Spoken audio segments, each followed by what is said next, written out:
I came into Hull, had a look at the situation myself, and we decided then, with my friend, that we'll take a building, an empty building, to put the homeless people in.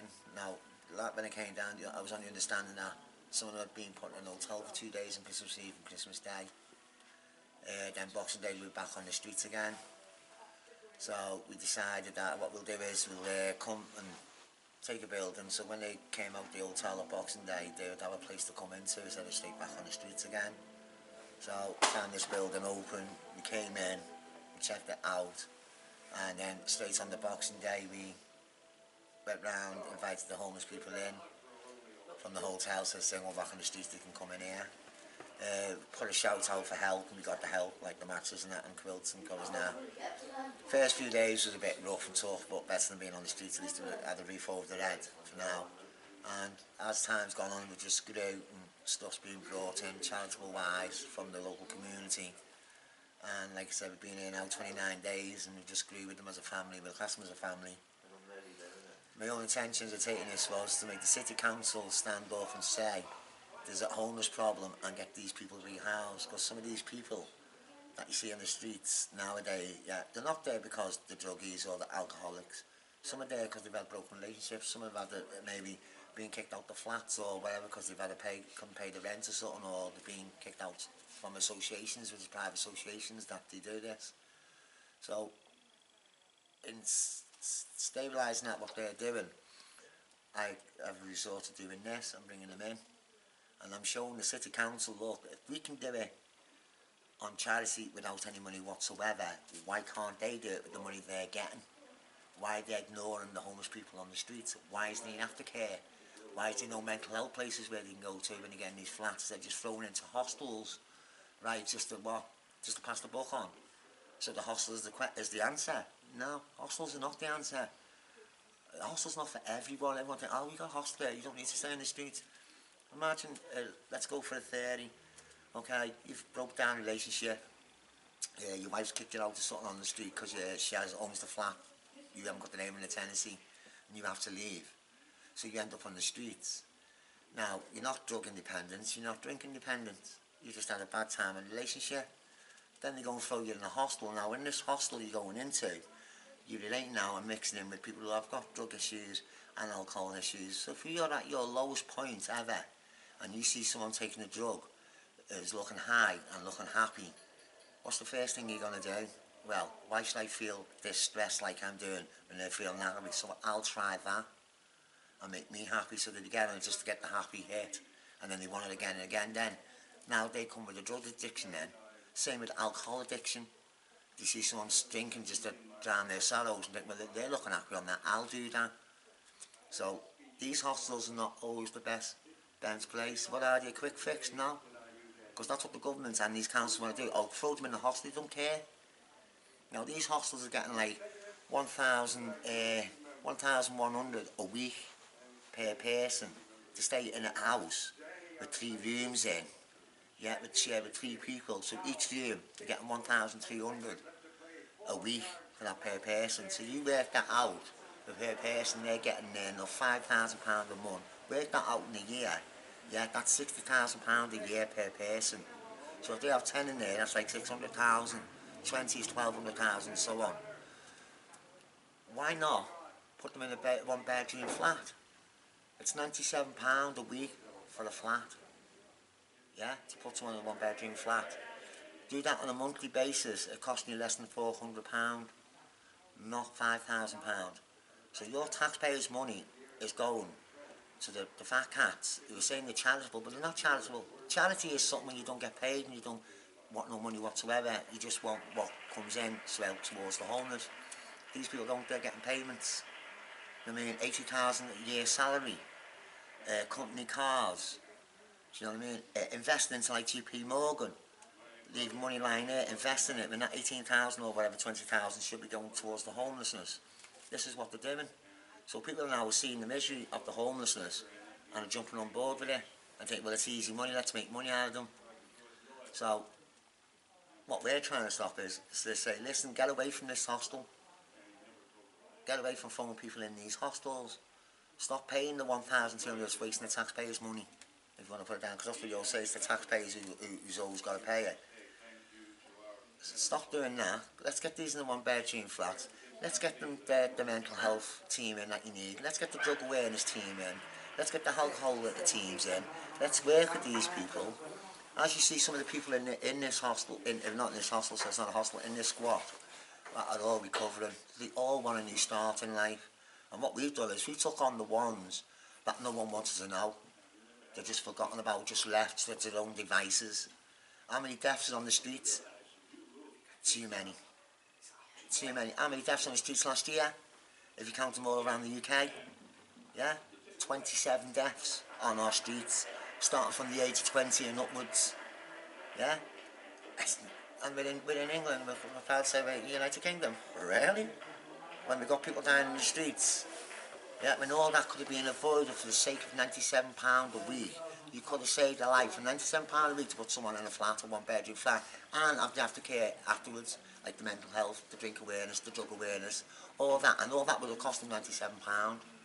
So, as obviously you've set all this up, what I problems... haven't set it up, me and my friend have set it up. You and your friend have set it up. This from day one. So what problems has occurred since you've been here?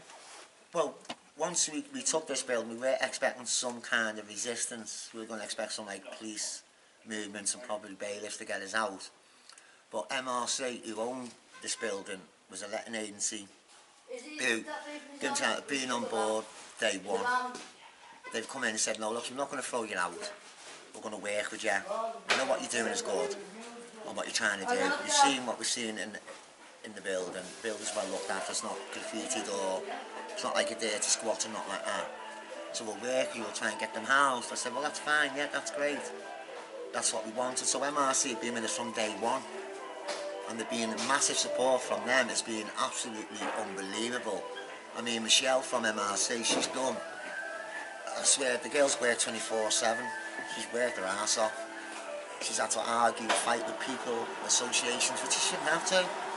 But she's had to work hard to get these people where they need to be and get them housed. How do you feel then that MRC is actually letting you in their property and rehousing you? And what does that make you feel compared to the council? How, you know? Well, eventually, if the MRC can do this, a letting agency, why can't the council do the same?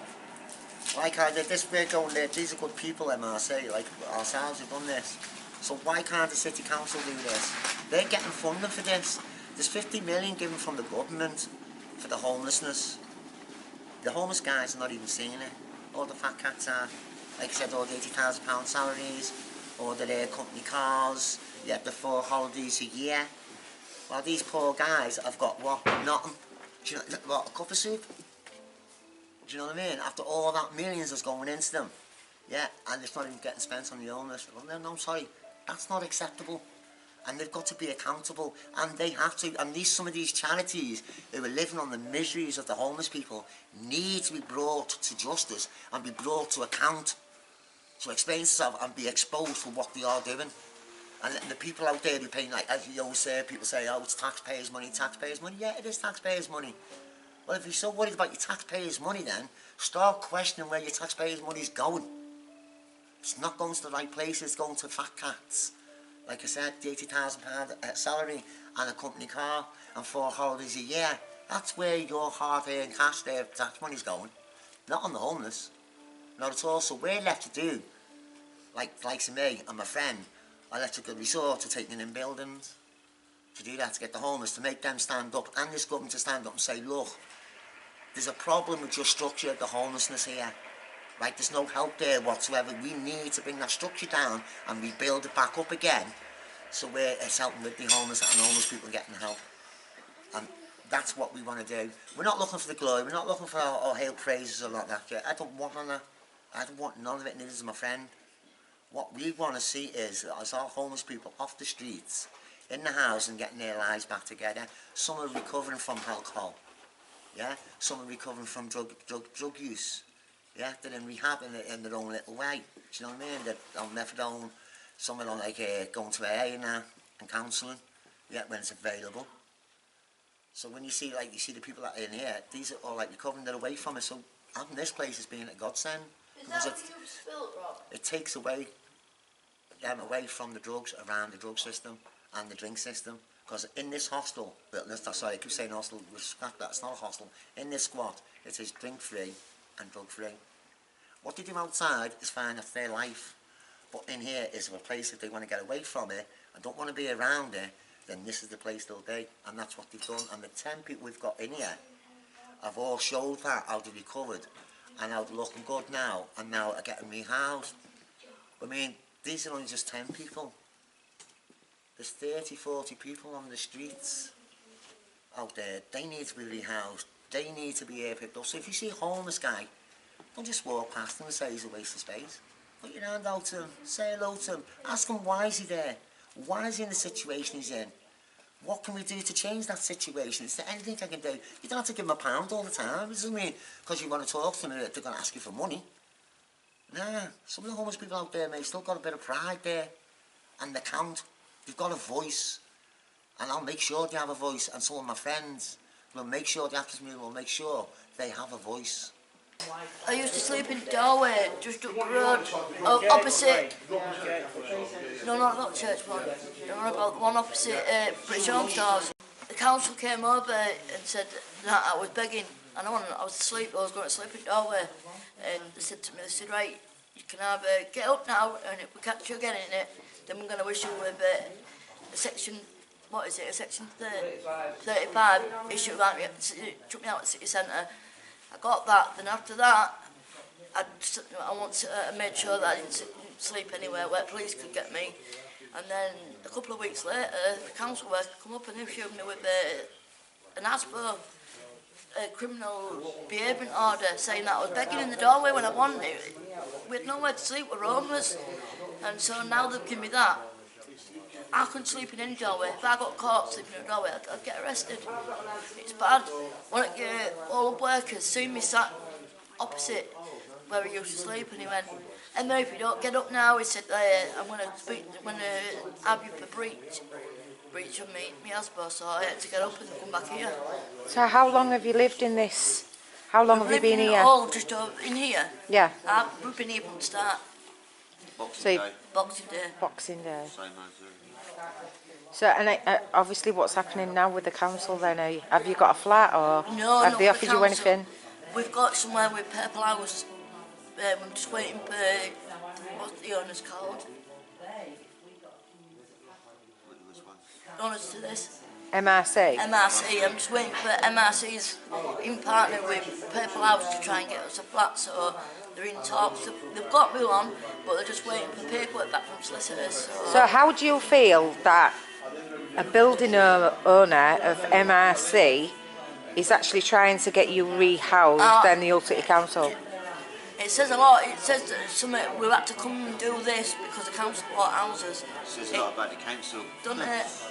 That's what the council should be doing, but an owner of a property place. So it's the property owners that are actually getting you the property, They're doing getting you what their job rehoused. should be. It's bad. It's a bad sort, isn't it? Bad. So you've just been rehoused Yeah. today, Yeah. and how? I mean, was that by the Hull City Council or again was that by MRC? That was by my own doing, that was. That was your own doing. Yeah. So did you just go in and have an assessment and? Yeah, I went in, had an assessment yesterday, passed my assessment and got my keys today. But So I bet you're overjoyed then that you've got a, I've got a little studio. that you've got a on property. Street. But as for the other people and that, it shouldn't be the bloke's responsibility from MRC to do what he's doing. It should be the council's responsibility. But like I said, he cares, the council don't. You know. I want to see the City Council get off their backsides, right, sort out the homeless problem, get everybody off the streets. No one should be living on the streets. Get them the help, get them the mental health, get them the drug awareness, get them all the money that's fun in there. Make time for them. Not wait for 7 months on the waiting list before you can go and see a counsellor. 7 months is too late. A week's too late. Get them straight in and get it done and make it funded and make it fit there, make it available. And when they get in the places, keep the aftercare there as well. Don't just throw them in there, because the last 2 weeks and they're back on the streets again, because they've got no help. Put the aftercare after you do it. so they can still continue taking on the life. You don't have to wipe their asses for them. They're not asking you for that. All they're asking is, give me a chance to get my life back on track. And that's our aim.